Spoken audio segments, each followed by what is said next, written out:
Senhor nosso Deus, maravilhoso Pai, te louvamos, Senhor, por mais essa oportunidade ímpar de estarmos aqui estudando a carta de 2 Coríntios, capítulo número 7.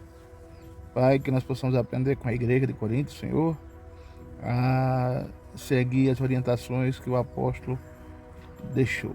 Pai, em nome de Jesus, abençoe nossas mentes, nossos corações, para que seja terra fértil, em nome de Jesus.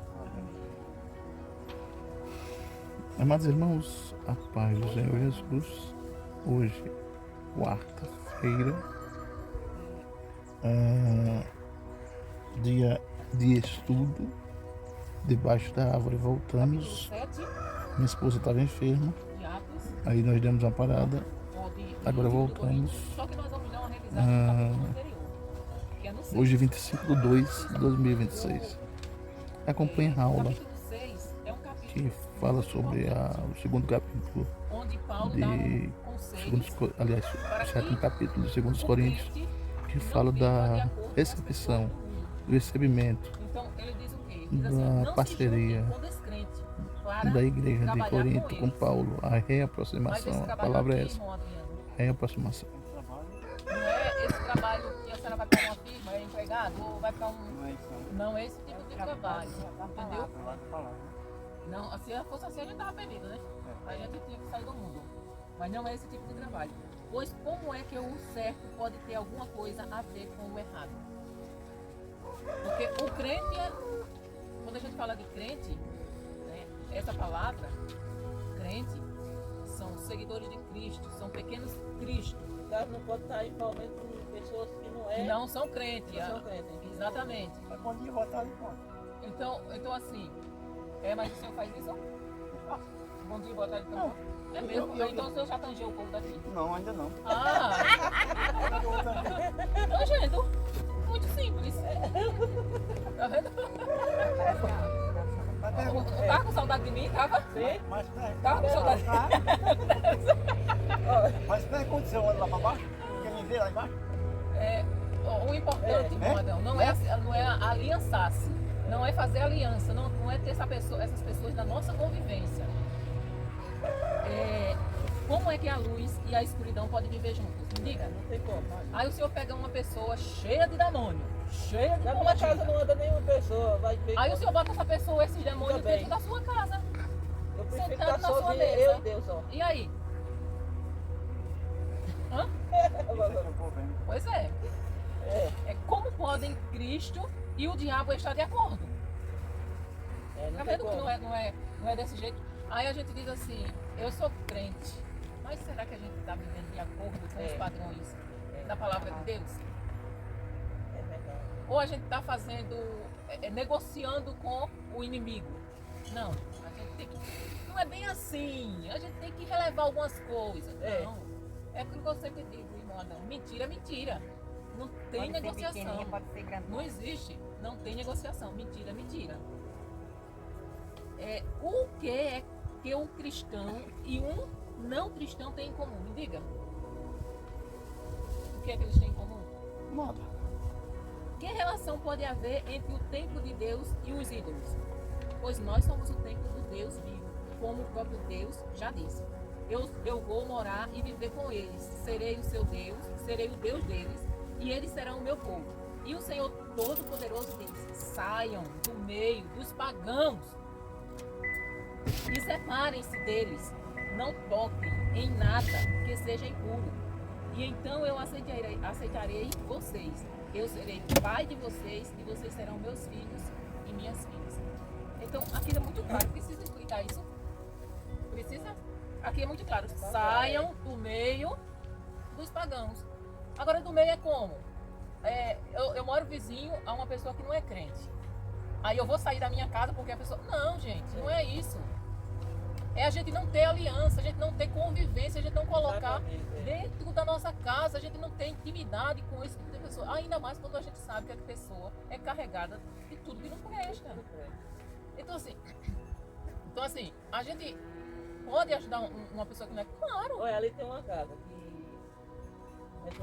toda vez que eu vou lá, eu saio meio assim, balançar. E eu sinto. Por quê? Só pega assim, ó. Quando não é dentro de casa, é lá embaixo. E a gente está com sede com o irmão. Não, sai daí, não, obrigado, se eu não ligar não. Ô, bom dia, boa tarde. Nós não queremos mandar na sua vida, mas você tem que sair, manda sair não.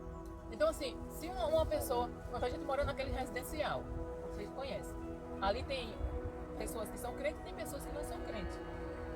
Eu falo com todo mundo, não tenho intimidade com ninguém.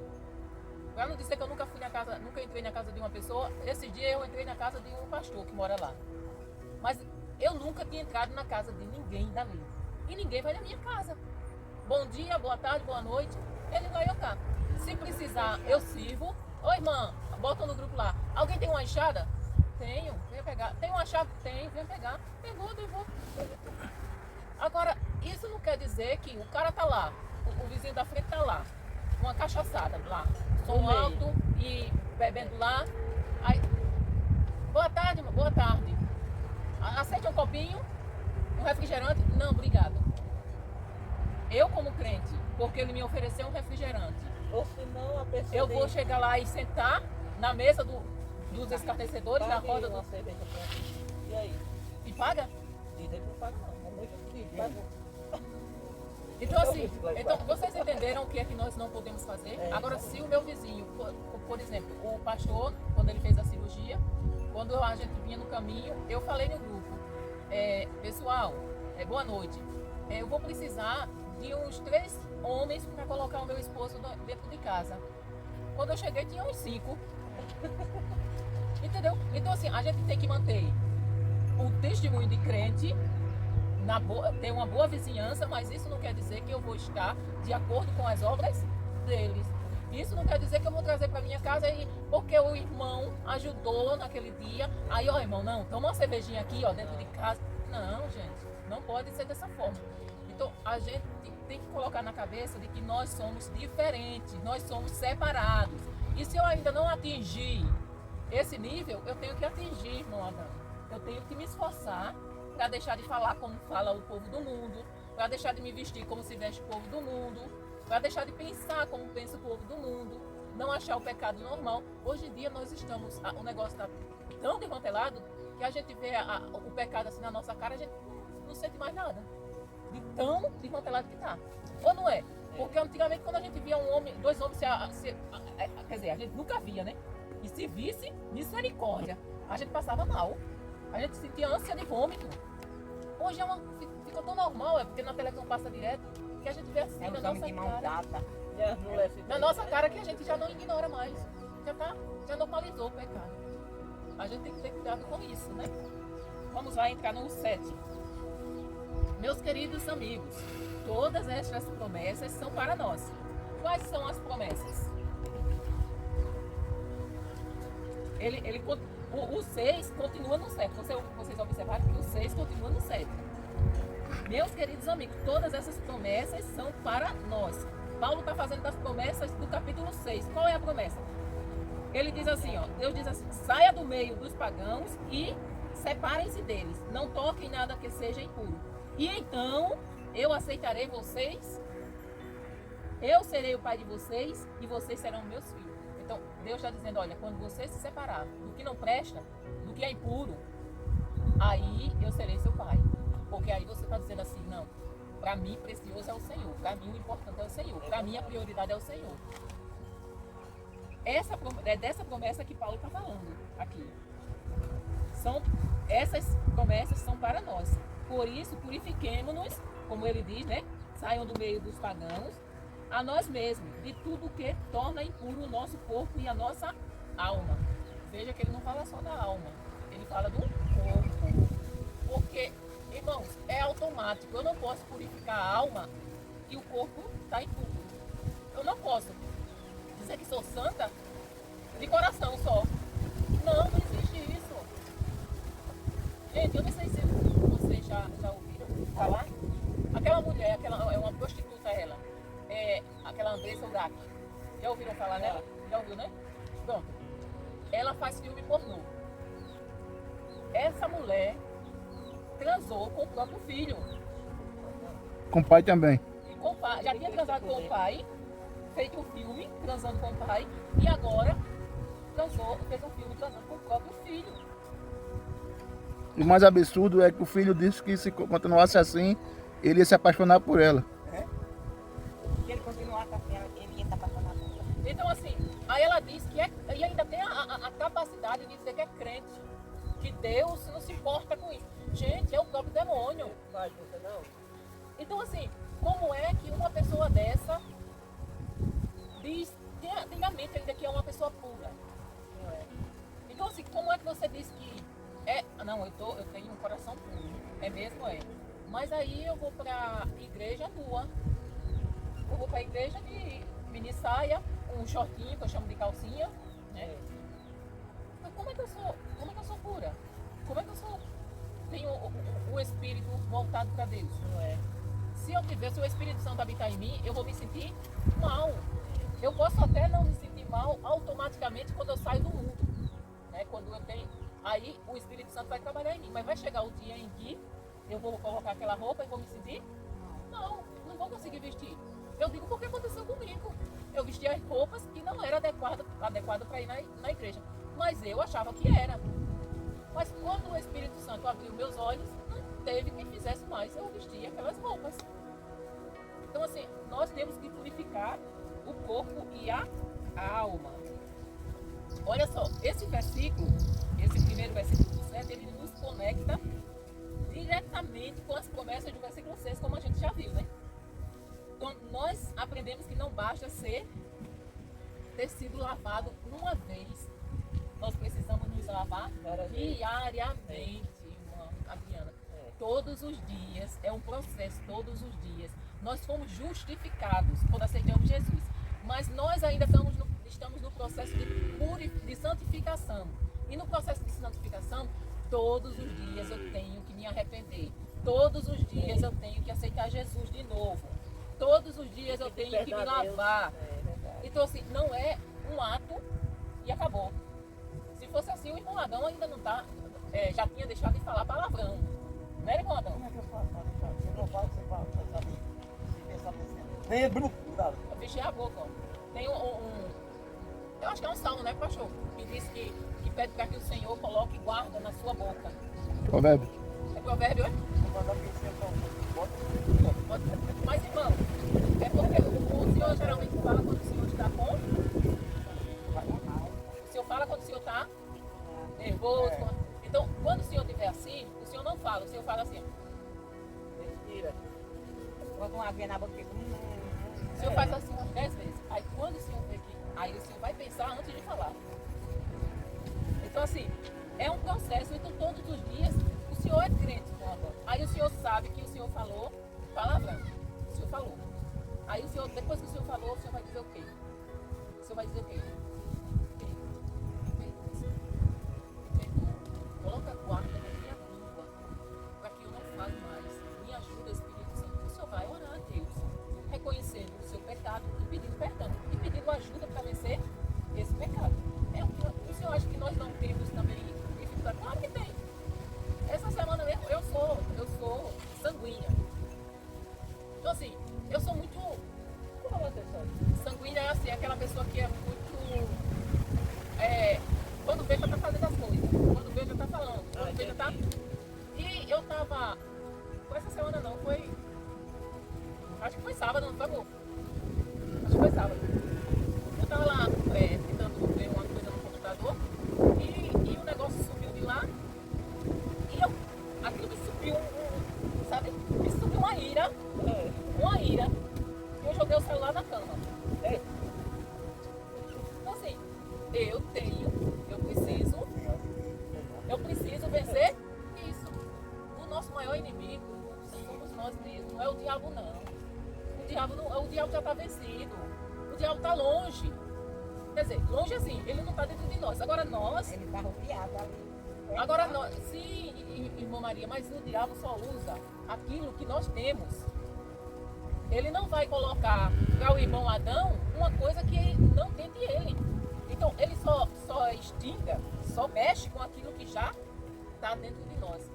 Então, se o irmão fulano, ele é prostituto, o diabo vai fazer o quê? Colocar a mulher. Por quê? Porque já está dentro dele. já está dentro dele. É Se o verdade. diabo sabe que eu sou sanguínea, que qualquer coisa me irrita, o que, é que ele vai fazer? Ele vai colocar pessoas para me irritar, para me tirar do sério. Então, assim, o nosso maior inimigo não é o diabo. É a nossa natureza pecaminosa que está dentro de nós e nós temos que conviver com ela. E temos que nos esforçarmos para vencê-la. É verdade. Tenha certeza disso. É por isso que nós devemos ter muito cuidado com as práticas mundanas, para que não as tornemos tão comuns. Que venhamos praticar como se fossem normais. Irmãos, vocês estão vivendo isso na prática. Você vê, o cara recebe uma foto de uma mulher nua, isso é normal. É uma prática normal. É uma prática pecaminosa. Nós não podemos ter o pecado como normal de maneira nenhuma. Nós temos que ficar indignados. Paulo enfatiza que o cristão é templo de Deus e por isso não pode viver em pecado. Nós somos o templo de Deus, irmãos. Nós não podemos viver em pecado. E temendo a Deus, vivamos uma vida completamente dedicada a Ele. Nós temos que temer. Esse temor a Deus é um temor de respeito, de reverência, de amor. Não é aquele temor de medo. Não, é um temor de reverência, de respeito. Se nós amamos ao nosso Deus, nós o respeitamos e nós temos reverência. Nós não vamos nos contaminar porque nós somos o templo do Espírito Santo. Só um exemplo bem simples. A senhora tem pai ainda, irmã Adriana? Tem não, nem pai nem mãe. Entendeu? O senhor também não tem, eu não tenho, ninguém aqui tem. Mas se o pai da gente estivesse aqui agora, você chamava palavrão ou eu? Não. Por respeito a o pai da terra, né? E a gente não respeita o pai do céu. Mas isso serve, né, pastor, para há 30 anos atrás. Só que hoje está tudo. Não, mas eu tô falando exatamente da geração da gente. Nós ainda ia cortar a tabica para apanhar naquele tempo. Agora não conta, não? Nós ainda ia quebrar a tabica para Naquele apanhar. tempo estava aqui, ó. Tava meu pai, meu filho, 2, 3. Fosse eu, meu irmão, que era 11, passar ali no meio sem pedir licença. Não era cacete Não, naquela hora ele ficava com os olhos feios, com a cara feia. Quando o povo fosse embora, a tabica comia. Então, assim, nós temos respeito pelo Pai da terra, mas não temos esse respeito pelo Pai eterno. Então, assim, Eu acho que é porque a gente não vê ele, né? Olha. Não é? mas nós sabemos que Ele está nos vendo. Exatamente. Então, assim, o importante não é nós o vermos. O importante é sabermos que temos essa noção na nossa A mente fé. de que Ele está vendo tudo que nós fazemos. É verdade. Eu acho que eu peço tanta coisa a Deus que se eu. Coisa assim, ele me dá inteligência para saber que se eu visse ele, eu não pedia jeito nenhum com ele. Eu tinha vergonha da terra. Vai! Eu achava assim. Aí o 2, deem um lugar para nós no coração de vocês. Aí aqui Paulo ele já está falando com a igreja, porque ele está falando de uma forma assim carinhosa, atenciosa, porque eu não sei se vocês lembram, mas essa igreja de Coríntios, lá na primeira carta de Coríntios, vocês lembram que essa igreja estava em pecado, o filho pegava a mulher do pai e era aquela danação? Vocês lembram? E Paulo mandou uma carta descendo em um cacete. Vocês não podem, vocês têm que tirar esse homem do meio de vocês. Vocês não podem aceitar esse tipo de coisa. E essa carta entristeceu os irmãos, como a gente vai ver aqui mais adiante. Mas era necessário. Se Paulo se calasse naquele momento, vocês acham que Paulo estava demonstrando amor? Quando a gente vê um irmão caminhando para o abismo e não alerta ele, nós estamos dizendo que não gostamos dele. Mesmo que o irmão fique com raiva, nós temos que dizer, olha, o que você está fazendo é errado, você está pecando, você está desobedecendo a Ei, Deus. mãe, mesmo que a gente diga aquela pessoa diretamente, você está fazendo errado. Você Aí tá- já é outra coisa. E ele né? continuando. Mas ele foi alertado. É. Tem em Ezequiel, eu terminei de ler o livro de Ezequiel. Em Ezequiel, Deus diz assim, olha, se eu mandar tu falar para o pecador que ele está cometendo esse pecado e que ele se arrependa e deixe esse pecado, e você não o avisar, se ele morrer, eu vou requerer o sangue das suas mãos. Agora, se você for e avisar e ele não lhe der ouvido, se ele morrer, aí você está livre do sangue dele. Ou seja, Deus só vai nos cobrar alguma coisa se a gente não alertar. Mas se a senhora diz, olha, fulano, você está errado, você está cometendo pecado, então você fez a sua parte. É isso que nós temos que fazer. Agora, se ele não quer ouvir, e outra coisa, viu irmãos, isso é tão sério, que a gente não pode acusar ninguém sem provas. É isso? Nós não podemos acusar ninguém sem provas. Mas a gente já sabe de quem a senhora está falando. A gente pode falar do que a gente viu. Exatamente. É. Aí se a senhora chega e diz, olha, pastor, o O que negócio tá ali vendo? o negócio ali tá sério, viu? O senhor chama o irmão, o senhor aconselha. Ô irmã, se eu chamar ele e aconselhar e ele disser que é mentira, eu posso chamar a senhora para falar a verdade na frente dele? Aí a senhora diz, pode. Aí o pastor vai tomar uma providência. Não, o que é bom era o pastor olha lá o telefone. Então Tenha assim, certeza. o pastor vai tomar uma providência. Mas se Olha, o pastor eu diz assim, mas irmão, o senhor está fazendo mensagem. isso. Aí ele diz, não, tô não, estão mentindo. E ele disse, não tá. Vai dar mensagem. Mas se vocês falarem na cara dele, irmão, a gente não está mentindo, irmão. Tem hora, irmão, que... A gente viu. Tem hora que... Então tem hora mostre que aí tá pro vontade. pastor. Aí ele vai dizer, e você tá pegando o celular? Né? Tem mesmo. Ele é Maria, vai que foi, mamãe. Então assim, vamos voltar para cá. Aí Deixa. eu- Vê essa história, Deixa essa pra lá. história de lá, tu pode É. ter nova. Então assim, É com ele aqui, Deus. É. aqui ele, Paulo, estava dizendo o quê? Deem lugar para nós no coração de vocês. Ou seja, ele estava querendo que os irmãos amolecessem o coração, né? E vissem o quanto Paulo os amava. E Paulo não escreveu aquela carta para os entristecer sem motivo. Paulo os entristeceu, mas por amor às almas dele. Aí ele diz aqui, nós não prejudicamos ninguém, não causamos a desgraça de ninguém e não procuramos tirar vantagem de ninguém. Não digo isso para condenar vocês, pois como eu disse antes, vocês são tão amados por nós que estamos sempre juntos, tanto para morrer como para viver. Ou seja, Paulo está dizendo, gente, eu amo tanto vocês, que eu estou com vocês na vida e na morte. Se for necessário, eu dou a minha vida por vocês. Então, assim, abra o coração para nós. Não deixe que essa mágoa, essa tristeza lhe consuma. Quer dizer, ele afirma não prejudicar, não corromper, não explorar ninguém. Ele valoriza profundamente a integridade. Ele sabia que havia suspeita, né? Aqui, mais adiante, a gente vai ver suspeita sobre ele. Tanto é que aqui, olha só, ele diz, tenho muita confiança em vocês e me orgulho de vocês. Ele estava dizendo o quê? Eu tenho confiança em vocês. Apesar de vocês, lá no passado, suspeitarem de mim. Mas eu confio em vocês. No meio de todas as nossas aflições, eu continuo muito animado e cheio de alegria. Mesmo depois de termos chegado à província da Macedônia, não descansamos nada. Em todos os lugares houve problemas, lutas com os de fora e medo no coração. Então assim, apesar de tudo isso, Paulo diz assim, olha, apesar daquela coleta de oferta que houve aí, que houve uma certa desconfiança sobre mim, que a gente lê isso lá atrás, mas eu continuo confiando em vocês, né? E eu afirmo que eu sou uma pessoa de caráter que jamais faria nada que prejudicasse o meu caráter, a minha índole. Porém, Deus, que anima os desanimados, nos animou com a chegada de Tito. Ou seja, Paulo estava em Macedônia quando ele escreveu essa carta, e Tito chegou lá para o animar. Por que Tito chegou para o animar? Porque Tito vinha de Corinto. Como ele vinha de Corinto, ele trouxe notícias daquela igreja, o que fez Paulo se animar, o que fez Paulo ficar alegre. E não foi somente a chegada dele que nos animou, mas também a informação dada por ele, de que vocês o animaram. Ele contou que vocês estão com saudade de mim.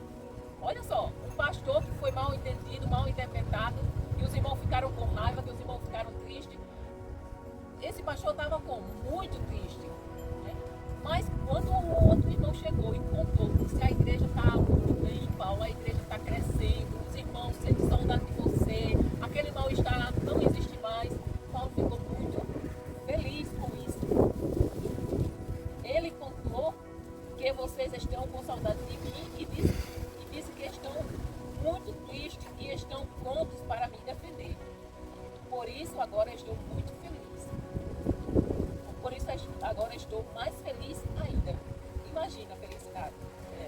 deixa claro, o seu desejo não é trazer culpa aos irmãos. Ele vai deixar claro nisso. Mas reforçar o amor que sente por eles. Ou seja, Paulo está reforçando através dessa carta o amor que ele sente por essa igreja. Mesmo nas aflições, se alegra ao ver o progresso dos irmãos. Mesmo Paulo sofrendo tanto, porque aqui em Macedônia ele estava sofrendo, mas ele se alegrou ao ver o progresso dos irmãos, a igreja crescendo. Aí ele diz aqui, ó, eu não me arrependo de ter escrito aquela carta. Aí ele fala, embora vocês tenham ficado tristes por causa dela. Quando soube que a carta os deixou tristes por algum tempo, eu poderia ter ficado arrependido. Paulo diz, olha, eu escrevi aquela carta, vocês ficaram tristes, mas eu não me arrependo de ter causado aquela tristeza em vocês. Exatamente. Aí ele diz aqui, mas agora estou alegre, não porque vocês ficaram tristes. Ele não está se alegrando com a tristeza dos irmãos. Ele está se alegrando porque aquela tristeza trouxe um benefício muito grande para a igreja. Mas porque aquela tristeza fez com que vocês se arrependessem. Ou seja, os irmãos, Paulo chamou a atenção daquela igreja. Olha, vocês não podem ser coniventes com o pecado. Vocês têm que tirar esse ser que está causando isso aí, essa laranja podre, vocês têm que expulsar da igreja. Aí os irmãos ficaram tristes, porque Paulo desceu lá riba nele. Mas depois eles pararam, pensaram, mas Paulo tem razão. O que a gente está fazendo é errado. A gente permite, dentro da nossa igreja, um irmão que se deita com a mulher do pai. Não, a gente vai tomar providência. Nós é que temos que nos arrependermos. A gente está errado mesmo, Paulo está certo.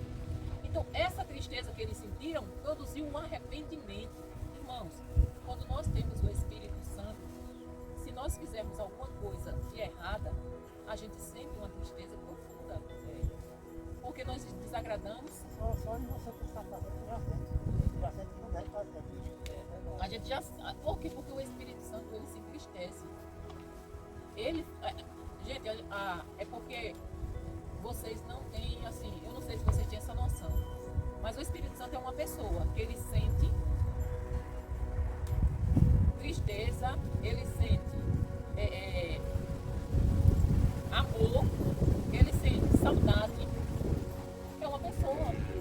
A gente não vê com os olhos da nossa carne, porque ele é uma pessoa espiritual, mas ele habita dentro da gente. E quando a gente pensa, só em a gente pensar, como Jesus disse, quando você pensa, olha para aquela mulher com um olhar de desejo, a gente já entristece o Espírito Santo.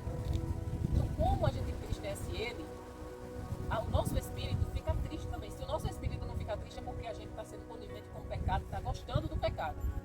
E quem é crente não pode ser conivente sem gostar do pecado. Porque se a gente está cometendo pecado e aquilo não está nos incomodando, tem alguma coisa errada. Porque se o Espírito Santo habita em nós, se a gente cometermos qualquer pecado, automaticamente a gente vai sentir um mal-estar, uma amargura, uma tristeza. A gente pode até ser que não seja automaticamente. Por quê? Porque vocês lembram do caso de Davi com Betseba? Quem já ouviu a história de Davi com Betseba? Com Adão, né?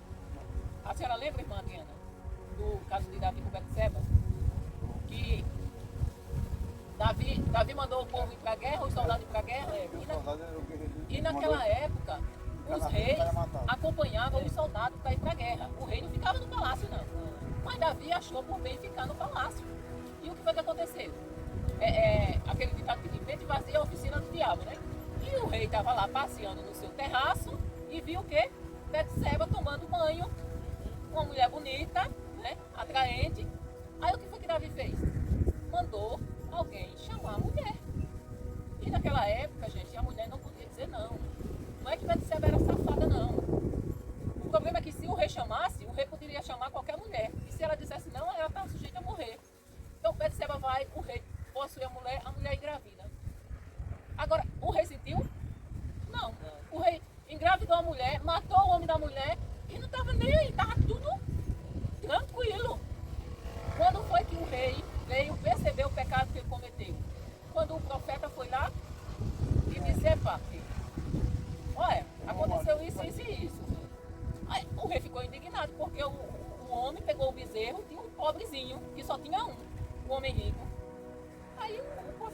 homem é tu. E o rei caiu em si naquele momento. Quanto tempo passou? A criança já tinha nascido. Ou seja, isso durou 9 meses, gente. 9 meses, foi depois de 9 meses.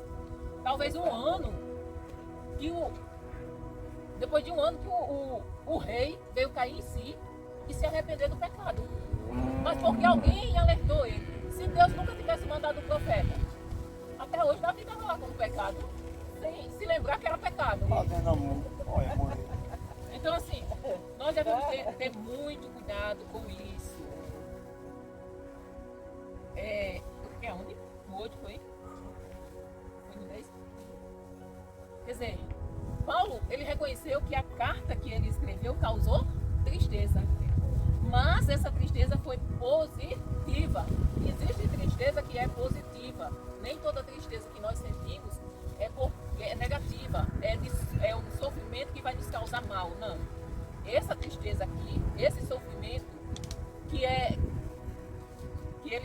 tem a sua raiz no pecado, ele deve nos causar bem. Por quê? Porque ele deve nos fazer refletir e fazer com que nós venhamos nos arrepender. Então nem toda tristeza é ruim. A tristeza, segundo Deus, é aquela que nos faz enxergar o pecado, abandonar o erro e buscar restauração. Então a tristeza que é provocada, que Deus deixa lá acontecer, ela tem que provocar isso, arrependimento e restauração. Nós temos que buscar enxergar em nós que nós precisamos de restauração, abandonar o erro e buscar a restauração. Já a tristeza, segundo o mundo, leva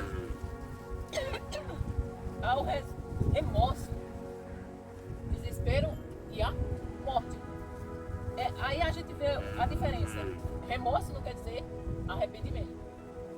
Tem pessoas que sentem remorso, mas não sentem arrependimento. Não se arrependem. O Judas sentiu remorso ou arrependimento? Remorso. Mas por que ele sentiu remorso?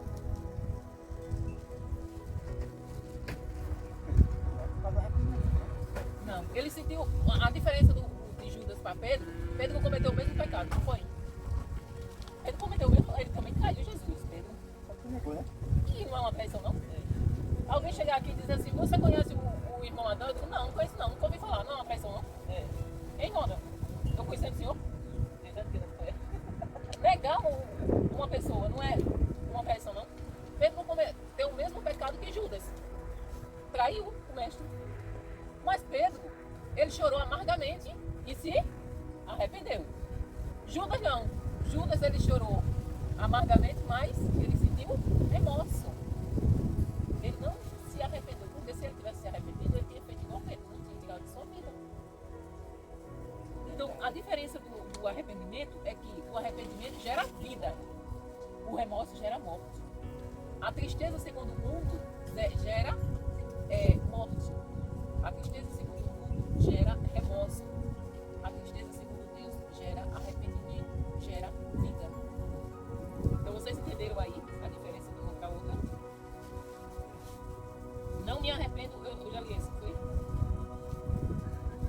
Aquela tristeza foi usada por Deus e assim nós não causamos nenhum mal a vocês. É o final do 9, né? Mas eu estou alegre não porque vocês ficaram tristes, mas porque aquela tristeza fez com que vocês se arrependessem. Aquela tristeza foi usada por Deus e assim nós não causamos nenhum mal a vocês. Pois a tristeza que é usada por Deus produz arrependimento que leva à salvação. E nisso não há motivo para alguém ficar triste. Ou seja, se aquela tristeza me levou à salvação, então foi uma tristeza boa. Mas a tristeza deste mundo produz a morte. Vocês suportaram a tristeza de maneira que agrada a Deus. Olha só, ele está elogiando os irmãos porque eles suportaram a tristeza de maneira que agrada a Deus. Ou seja, qual é a tristeza que agrada a Deus? Justamente aquela que me faz reconhecer o meu erro e que eu preciso do Senhor, que eu sou dependente do Senhor. Essa agrada a Deus quando eu reconheço, Senhor, eu sou um pobre miserável. Eu não mereço a tua graça, a tua misericórdia, mas eu preciso.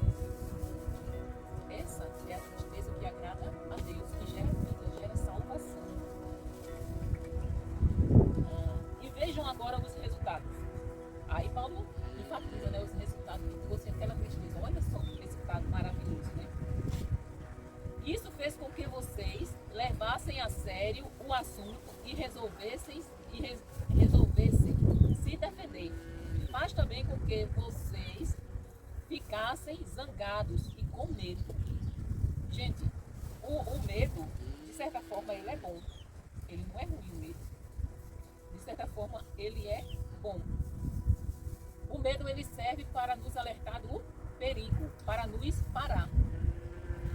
Se a gente não tiver medo do pecado, medo de pecar, a gente comete pecado. Aí, irmão Adão. Eu achei que se forçar para não pecar. Exatamente. Nós temos que nos esforçar. Nós não somos perfeitos, né? Mas a gente tem que se esforçar. Dizer assim, olha, eu estou com um problema seríssimo. Estou com um problema seríssimo. Não é de pecado, mas ao mesmo tempo é uma coisa que eu estou me esforçando para fazer e ainda não consegui. Por quê? Porque eu digo assim, não, eu não vou fazer hoje. Aí, o quê? Comer à noite. Eu não estou podendo comer à noite. Não, mas para mim é. Para mim é. Eu não estou podendo comer à noite. Se eu comer à noite, me dá uma dor no estômago. Depois à noite, entendeu? Se eu comer uma fruta, uma coisa assim, tranquilo. Mas se eu comer carne, se eu comer comida, me dá uma dor no estômago. Então eu não estou podendo comer à noite. Aí eu disse, a primeira vez que deu essa dor no estômago, eu tinha chegado do culto e comi carne com farinha. Aí me deu uma dor no estômago. E doeu, né? Eu disse, Senhor, Pai, Jesus, repreende essa dor. E eu prometo que eu nunca mais vou comer à noite. Qual foi a farinha? Eu não sei o que foi. Eu sei que. Pronto, a dor passou.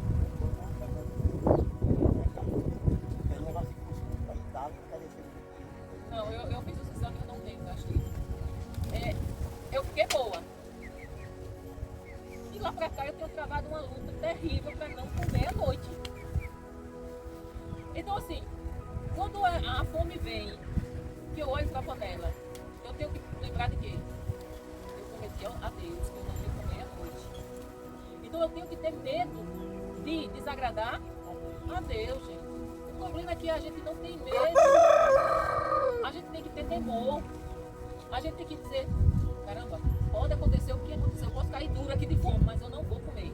A gente tem que ter essa determinação dentro de nós. E nós não temos. É por isso que a gente comete outros pecados todo dia. Por quê? Porque a gente não tem medo de Deus. Se Deus fizesse hoje como fizeram com Ananias e Safira, a gente tinha ou não tinha medo? Olha, tu mentiu, tu vai morrer. Quando a gente visse um débil morrer, nunca mais na vida ninguém mentia. Aí nem pecar. Só que Deus está deixando para o final. E a gente esquece que nós vamos sofrer a consequência dos pecados que nós praticamos. E já pensou se você morrer em pecado? Se eu morrer em pecado, pega descendo, não tem mais salvação. Então, isso deve fazer com que a gente tenha medo. E a gente não pegue mais quando. Isso a gente deve fazer com que a gente tenha medo e não pegue mais. O medo de perder a salvação. Poxa. Não, embora. A gente tem que ter medo de Deus, medo do inferno, medo de ficar para sempre sem a presença do Senhor. Ah, mas o prazer pelo pecado é maior do que o medo. Não, mas a gente tem que se esforçar. E como eu estou dizendo, eu tenho que me esforçar para não comer à noite. A mesma coisa que tem problema com algum tipo de pecado. Quer dizer, eu tenho. A falta de domínio próprio é um pecado. Domínio próprio não. É um pecado se você assumir a pessoa viva, né? Mas não também pode usar a Tudo que desagrada a Deus é pecado. É por isso que nós temos que temer a Deus. Porque se a gente for continuar, a gente for achando normal aí, se eu falo com a maior naturalidade, se a gente for, a gente não fica sem temor, não. A gente fica sem temor. O pecado é pecado. E leva a gente pro inferno se a gente não se arrepender.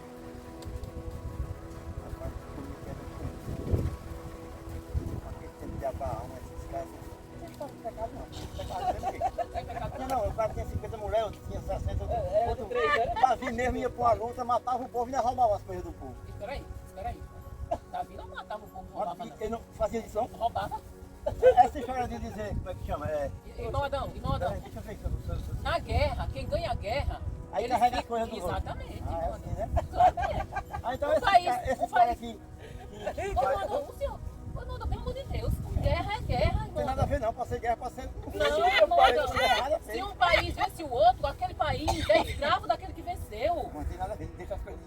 foi pra lá. Não, irmão, ô irmão, se alguém, por exemplo, olha só, se alguém invadisse o Brasil, aí seria ótimo, né?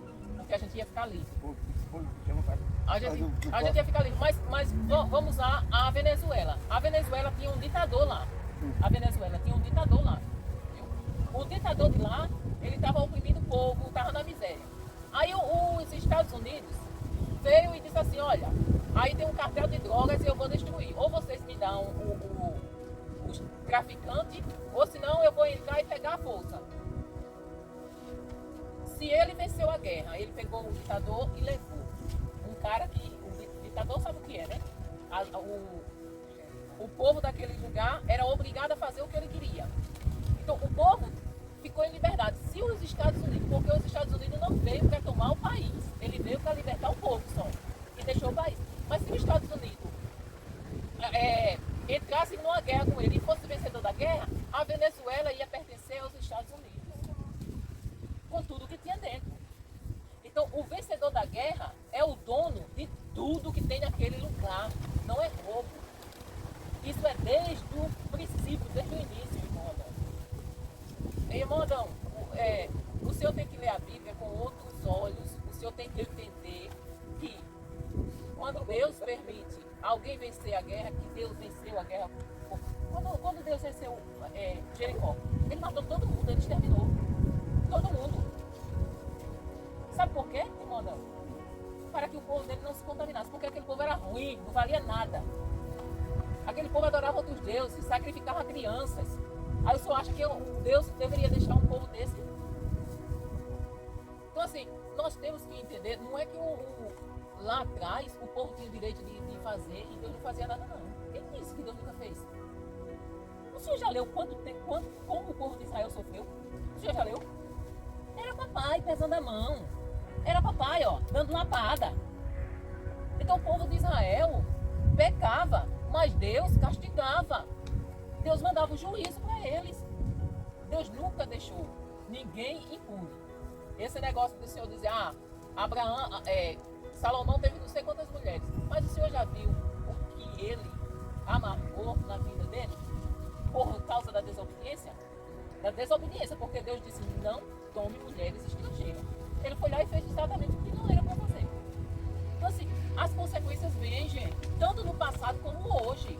A gente pecou, o povo de Israel pecava, Deus enviava consequência. Não existe um pecado que não tenha uma consequência. Abraão deitou-se com a serva de Sarai. O que foi que aconteceu? Até hoje o povo sofre por causa disso. Não, ali foi a mulher de Ló. Até hoje o povo sofre. Os ismaelitas são o espinho no calcanhar de Israel. Então tudo tem uma consequência, todo pecado tem uma consequência. Vamos ver aqui. Portanto, embora tivesse escrito aquela carta, eu não a escrevi por causa de quem ofendeu, nem por causa da pessoa que foi ofendida. Pelo contrário, eu escrevi a carta para tornar claro a vocês que Deus sabe do grande cuidado que vocês têm por nós. Foi por isso que ficamos animados. Ao ler esse trecho, nós devemos aprender que a correção amorosa pode e deve, pode ser até dolorosa, mas ela resulta em salvação de vidas. Quando Deus, o senhor pode não ver, mas quando eu leio a Bíblia, eu não vejo como se eu leio a Bíblia e vejo um Deus amoroso, um Deus misericordioso e um Deus justo. Um Deus justo. Ele pune os pecados daqueles que cometem pecado. Agora, por causa da graça, a porta da graça está aberta. Mas quando a porta da graça fechar, aí o bicho vai pegar. Aí Deus vai derramar a sua ira.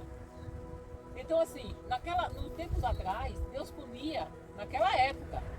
O povo fazia e Deus punia. Hoje, Deus está na graça. Só, a porta da graça está aberta. Quando a porta fechar, eu derramo a minha justiça, a minha ira. Então assim, irmão, não ache que você vai pecar e ficar impune, não. A conta vai chegar. A conta vai chegar. Para aquele que não se arrepender, a conta vai chegar. E não vai ter misericórdia. vai ter misericórdia, porque Deus avisa todos os dias e a gente não dá ouvido. Então assim, quando Deus nos corrige, quando Deus nos alerta para não pecarmos, uma correção amorosa, quando o nosso líder espiritual nos corrige, pode até doer, porque ninguém gosta de ser corrigido, né? Quem é que gosta de apanhar aqui? Ninguém gosta de levar uma lapada, né? Boa tarde. Mas quando nós somos corrigidos porque nós estamos errados, no momento a gente fica meio incômodo, né? Achando ruim. Mas depois, se a gente realmente Analisar. depois, se a gente realmente é de Deus, a gente tem o Espírito Santo, quando a gente bota o travesseiro, a cabeça do travesseiro, a gente vai. Não vai. A gente tem razão. Realmente precisamos disso mesmo. E a gente, aquilo vai gerar o quê? Gerar salvação, gerar arrependimento, gerar vida. É por isso que nós temos líderes espirituais para nos corrigir, para nos chamar a atenção de uma maneira amorosa, mas dói.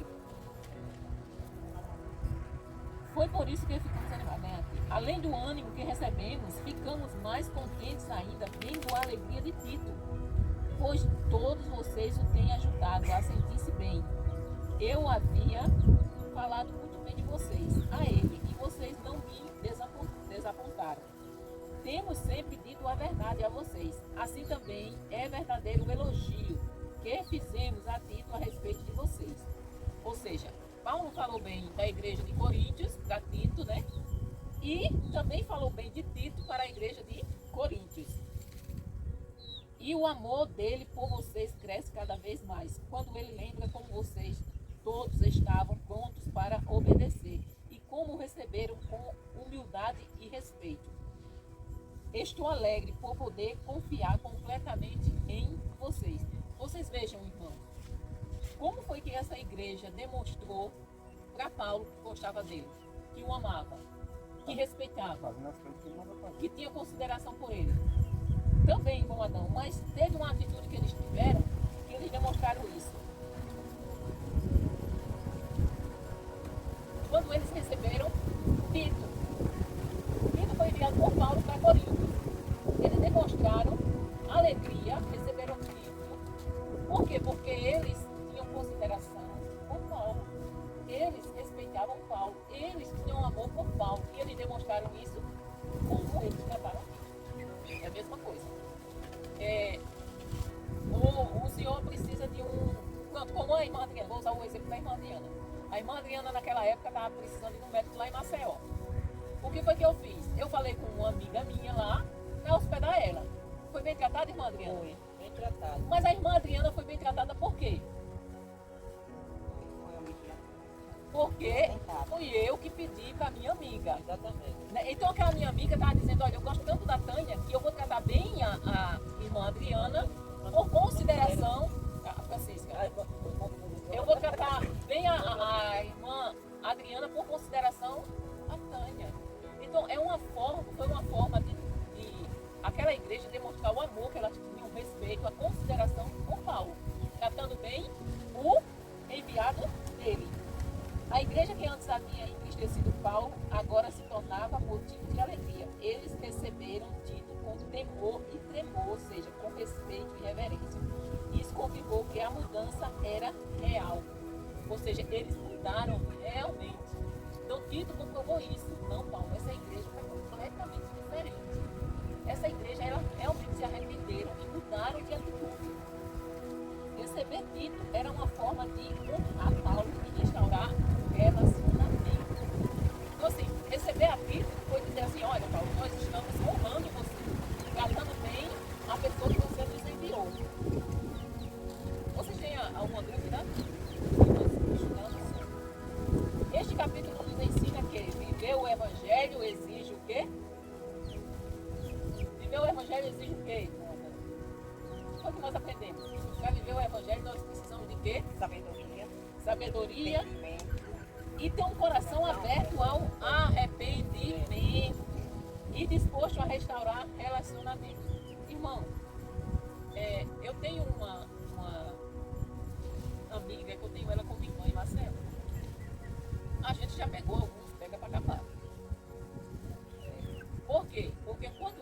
errada, eu digo, você está errada. Quando eu estou errada, ela diz, você está errada.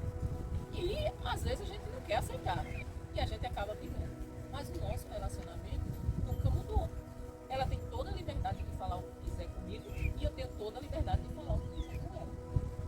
Então assim, nós temos que ter um coração aberto para o arrependimento, para restaurar os relacionamentos. Eu chego ali na igreja, o povo daqui é melindroso, mas o de 7 casas ainda é mais.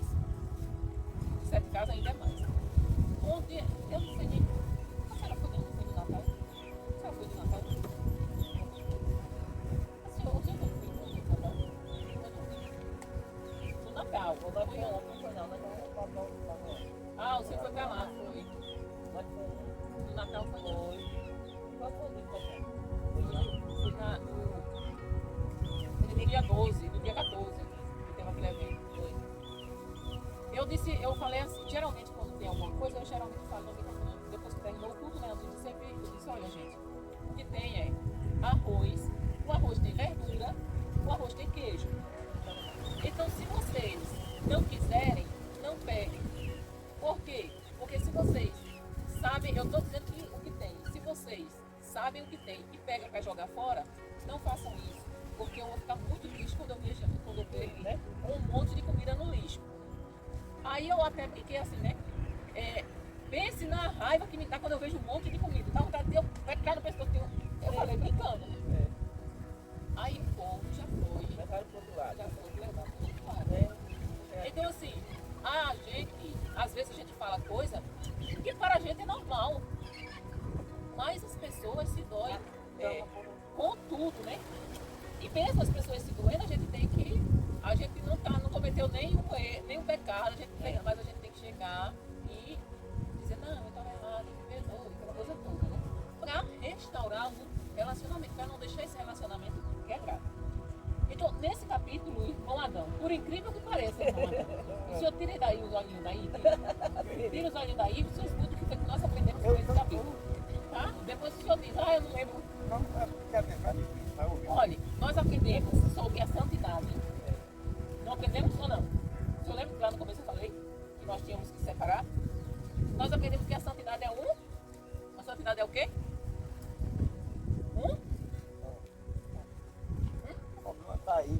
Processo. A santidade é um processo que nós temos que todos os dias nos lavarmos no sangue do Cordeiro. Todos os dias. A gente tem que pedir perdão todos os dias. A gente tem que aceitar Jesus. É um processo, irmão. Porque quando a gente peca, a gente precisa aceitar Jesus de novo. A gente se sujou. Imagine, irmão Adão, que o nosso espírito seja todo branquinho. Todo branquinho o nosso espírito. Quando nós pecamos, ele fica salpicado de sujeira. O nosso espírito. Mas quem é que tira a sujeira do pecado? O sangue de Cristo, não é isso? Então quando nós pecamos, quando nós nos arrependemos, nós precisamos do sangue de Cristo novamente. Então toda vez que nós pecamos, nós matamos Cristo de novo. Pois é.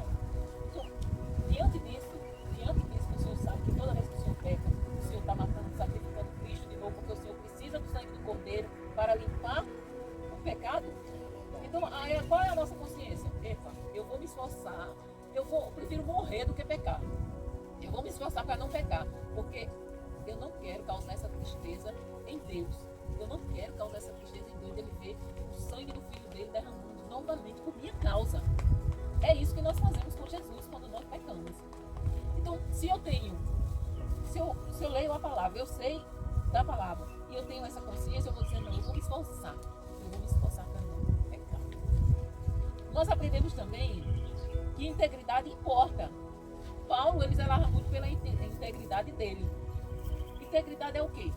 É eu chegar em qualquer lugar e dizer assim, as pessoas dizerem assim, a Tânia, pode vender para ela, pode vender que ela paga. Isso é integridade. É as pessoas darem um testemunho de você. Isso é integridade. Não. Rapaz. Vamos, Adão. Leva até o Cristo. E não paga ninguém. E não paga ninguém.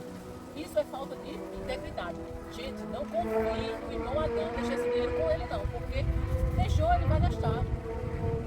Então assim, Paulo prezava muito pela sua integridade. Ele se preocupava em viver de forma irrepreensível. Irmão Adão, agora eu vou pegar no seu pé. É o senhor, só sobrou o senhor hoje. Irmão Adão, olha, a gente viver de forma irrepreensível, nós temos que fazer renúncias. Nós temos que tomar certas atitudes que muitas das vezes não nos agrada. Por exemplo, o senhor acha que fica bem. O senhor acha que fica bem. O senhor solteiro, receber mulher dentro da sua casa? Você escuta ela para receber. Não. Eu estou respeitando, eu estou criado para trabalhar com ela. Irmão Adão, ainda mais a mulher que as mulheres que conhecem. Mais Irmão Adão, não fica bem para um cristão, um homem cristão, receber mulher dentro de casa. Eu não digo assim, o senhor está aqui, chegou uma pessoa, tá aqui. Agora, me diga o que é que as pessoas que façam, que não conhecem o senhor, mas não sabem da sua vida.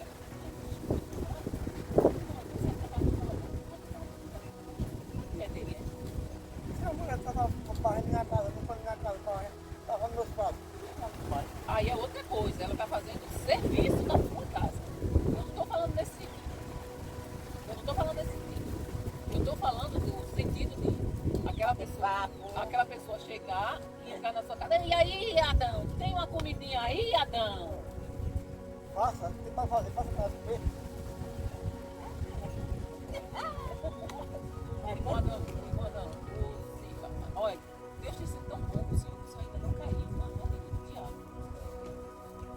O senhor sabe muito bem que o diabo não entra na cabeça, né? Então assim, é isso que Paulo prezava. Para que ele fosse irrepreensível. Se alguém levantasse alguma coisa contra Paulo, aquela coisa não era verídica. Ele podia sofrer de ser difamado, mas as pessoas estavam falando mal dele sem ele causar aquilo. Tá vendo como não é difícil a gente tomar certas decisões? Ó, a gente seguiu isso aqui. Pois é. E a gente discorda de Deus, assim, de boa. Mas tudo que Deus nos orienta, irmã Maria, irmã Ana, é para o nosso mundo. Quando Deus preza pela decência, pela integridade, Ele está cuidando de nós. Quando Ele diz assim, no dia de hoje, irmã Ana, antigamente não. Antigamente o Senhor podia colocar uma mulher em casa, uma senhora se chegasse aqui, o Senhor poderia colocar e não tinha nenhum problema. Agora hoje, se uma menina dessa segue isso, porque se a mulher chegar lá na delegacia de mulheres dizendo que o senhor abusou dela, eles não vão mandar fazer exame nem nada, não, tem que pegar o senhor preso. Daqui que o senhor venha provar que ela está mentindo, se o senhor conseguir provar. Já está apanhado bom. Então hoje a situação está desse jeito. Deus Tá entendendo? né? Deus é livre, mas a gente conhece pessoas que estão presas e vocês sabem, né? Aqui dentro do caso da menina que acusou o pai, se o pai fez nada. Nada. Quando acaba, Ela disse mesmo. isso é conversa. E ela falou. O pai disse tomando cachaça aqui, que tinha morado dela. E ela falou que foi. E foi não. E ela disse- conversa que não. E ela não disse que foi mentira. Não, ela pegado disse, mais de foi a seis. família que fez ela dizer que era mentira para tirar o cara da cadeia. Não, Mas o cara depois. abusou com ela mesmo. Não, depois. Eu vi essa história Ela cansou de depois. dizer aqui que foi verdade, ela cansou de dizer todo mundo aí. Foi. Após eu já soube que ela estava rindo dentro de casa, ela- dizendo assim, ela- não Ela, ficou bem. ela citou aqui 10 cantos que ele levava ela, tem no dedo do pato, ele levava lá em batalha. Então assim, existe hoje muitas pessoas sendo acusadas, muitos homens sendo acusados sem ter, simplesmente porque olhou para a mulher. Homem na rua, a gente vê aí casos que o homem na rua olhou para a mulher já foi denunciar ele de que ele estava assediando ela. Que já teve homem em casa. E disse que é o homem mesmo dentro de casa, sendo ser da sua mulher. Mas se chegar a ocasião dele querer alguma coisa com ela e ela não quiser, ela pode denunciar denunciar como dizer estupro aí dele. que eu faço. Estupro. Já pensou, mano? Vulnerável. Hoje, ó, o Tiago fazendo de tudo para desmoralizar o homem, o sexo masculino, para tirar a moral do homem. A correção, nós aprendemos também que a correção pode doer, mas ela é necessária, né, para produzir frutos de arrependimento. Nós também aprendemos que a tristeza, segundo Deus, nos traz benefício, né? Por quê? Porque causa um arrependimento. Deus pode transformar a tristeza em alegria. Quando nós nos arrependemos, reconhecemos e pedimos a proteção dele e a misericórdia dele, ele é misericordioso. Ser corrigido por Deus ou por seu pastor pode doer, mas é um presente, não é um castigo. O propósito sempre é nos conduzir a um relacionamento mais profundo com o Senhor.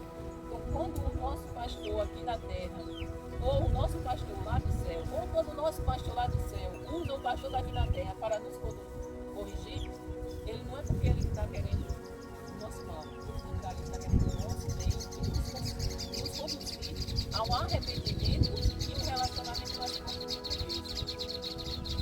Ou irmã, não. Eu sei que o Senhor tem certa dificuldade nisso, mas coloca uma coisa na sua cabeça. Essa palavra aqui, ela nunca vai trair. Eu que estou vendo ela com os olhos errados. Deus nunca vai fazer nada errado. Deus nunca vai contra a natureza dele. Quando a gente lê uma passagem que a gente acha, eu também já li, viu? Por exemplo, tem uma passagem que Deus manda matar recém-nascido, criança, tudo, extermina tudo. Eu ficava indignada. Por que Deus manda matar essa criancinha de peito? Os inocentes. Eu ficava indignada, irmão, quando eu lia isso. Aí depois eu fui estudar, depois eu fui estudar. O senhor lembra, não sei se o senhor já leu, mas quando o povo entrou na terra, o que Deus disse? Vai fazer? Cada povo que eles diziam era para que eles matassem tudo, deixar a terra limpa. Isso tinha um objetivo, qual era? Para o povo não se contaminar com aquele povo mau, com aquele povo idólatra, com aquele povo que sacrificavam seus filhos. Aí ele mandou exterminar tudo. O povo obedeceram? Não obedeceram. E o que foi que aconteceu?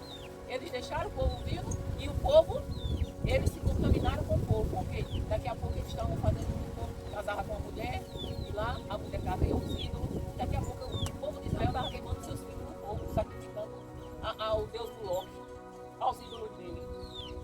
Então assim, quando Deus manda fazer alguma coisa, Deus sempre tem razão. Algum motivo Deus tem para fazer aquilo. Ele não vai fazer exterminando assim todo mundo, porque o povo é bonzinho e ele resolveu acabar. Não. Ele sabe o que faz. Nós podemos até não entender no momento, mas Deus sabe o que faz. Então, aconteça o que acontecer, como Jesus disse o seguinte, eu sempre falo isso.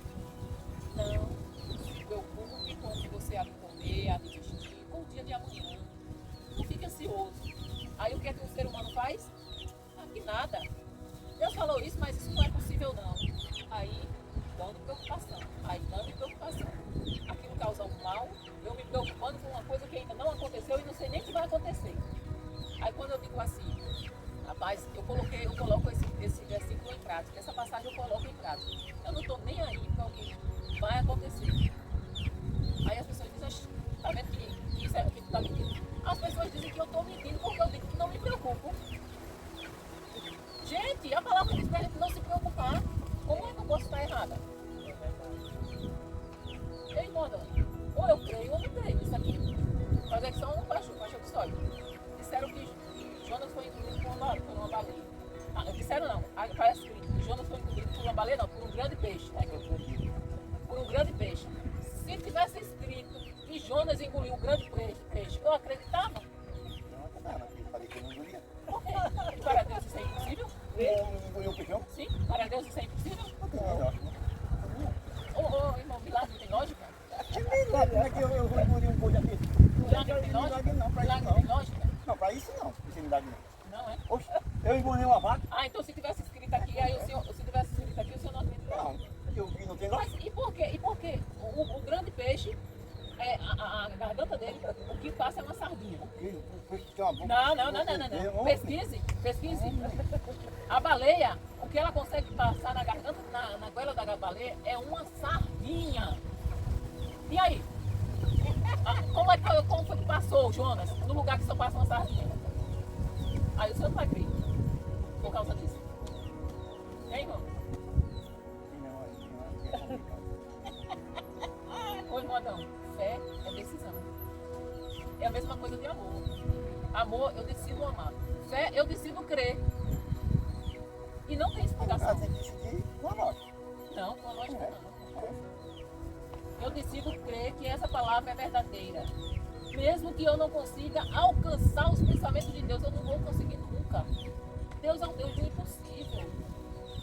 Se ele determinou que a baleia ia engolir Jonas, e a baleia só consegue engolir uma sardinha, e Jonas passou, eu vou descrever Deus. Sim, vocês têm alguma pergunta? Alguma colocação? Gente, mas vocês vão saber responder aqui. Devemos purificar o nosso corpo e alma do quê? Bem, devemos viver uma vida totalmente dedicada a quem?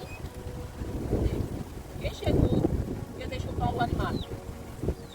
Paulo diz que não se arrependeu de ter feito o quê? Isso. A tristeza provocada pela carta fizeram os coríntios se arrepender. A tristeza usada por Deus produz o quê? Alegria e arrependimento. A tristeza deste mundo produz o quê? A tristeza deste mundo produz o quê?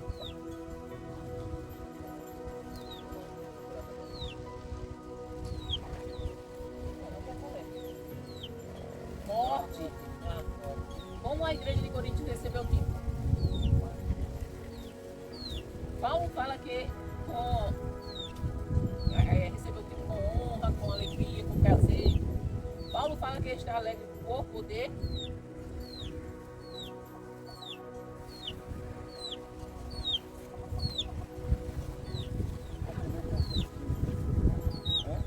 Também, você isso aí.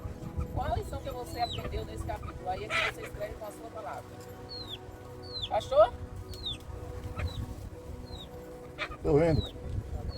Ora aí. Pai, muito obrigado, Senhor, por mais esse momento que aprendemos da Tua Palavra, onde, para sermos crentes melhores, devemos copiar.